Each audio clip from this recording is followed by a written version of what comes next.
Okay, so my education experience prior to Grand Valley, I went through kindergarten through 10th grade in Gwinnett County, Georgia, which was Gwinnett County was the largest school district in Georgia. It's right outside of Atlanta, suburb area. And yeah, in my school district, it was very diverse. It was a big school. As of 2010, the year I chose, I was probably seventh grade. It was 28% black, or 33% white, 10% Asian Pacific Islander, 25% Hispanic Latino, 4% multiracial and Native American. And as of this year, it's 31% black, 15% white, 36% Hispanic. So it's just a very, very diverse area then and still now. I, let's see here. I definitely think K through 12, what helped prepare me most for secondary education. A big part, I would say, is the gifted education classes I was in elementary school. I kind of went on a deep dive on that. I was in a class where once a week we got, 20 or so students from my grade were pulled into another class, and it was called Focus, and it was just enhanced learning. I kind of thought every elementary school had it, but in talking to my girlfriend and other friends, I realized a lot of schools in Michigan didn't even have these kind of opportunities. 6% nationally was the standard for children that were enrolled in a gifted education course. In Gwinnett County, there's 18% enrollment in gifted education. So that alone stood out to me. I could go on about that. It's kind of an interesting topic once I looked into where the funding goes. In that, I think funding was a huge part. Like I said, I went to a school right outside of Atlanta. There was a lot of money coming in, a lot of diversity. I think that in terms of like the three things I wish I would have learned more about in education, I would definitely, it's kind of a hard list. I feel like for me, my education shifted when I was in 11th grade and I moved to Muskegon and I went to a lot smaller school, predominantly white, a lot less diversity, a lot less culture, honestly.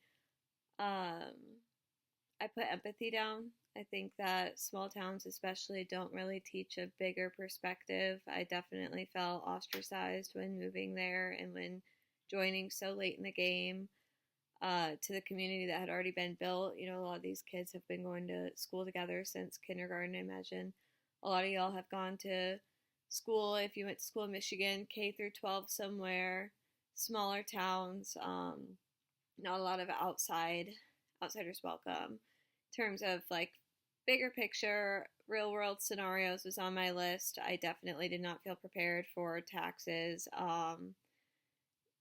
at all, especially with it being tax season now.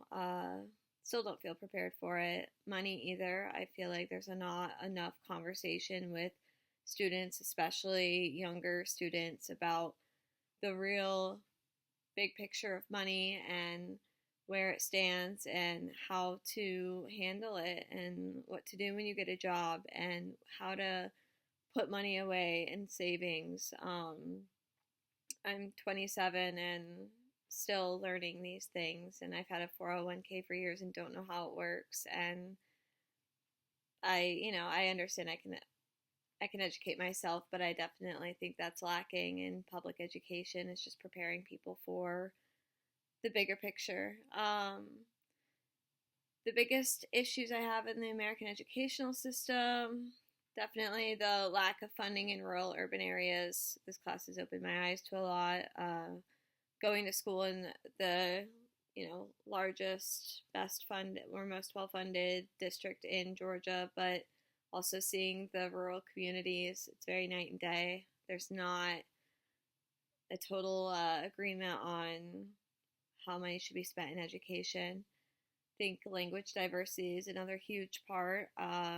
After graduating high school and getting my associate's degree, I spent 6 months living abroad, and the perspective of just, all of my peers around me, I was 21 at the time, all my peers around me were learning Italian as their third, fourth, or fifth language, and I was struggling to make it my second. It's a totally different world over there, and I think we see, especially in the United States, there is a lot of language here, but a lot of people have the viewpoint of they're coming to our country, learn our language, instead of opening our perspective or shifting our perspective to want to learn how to communicate with people outside of the United States.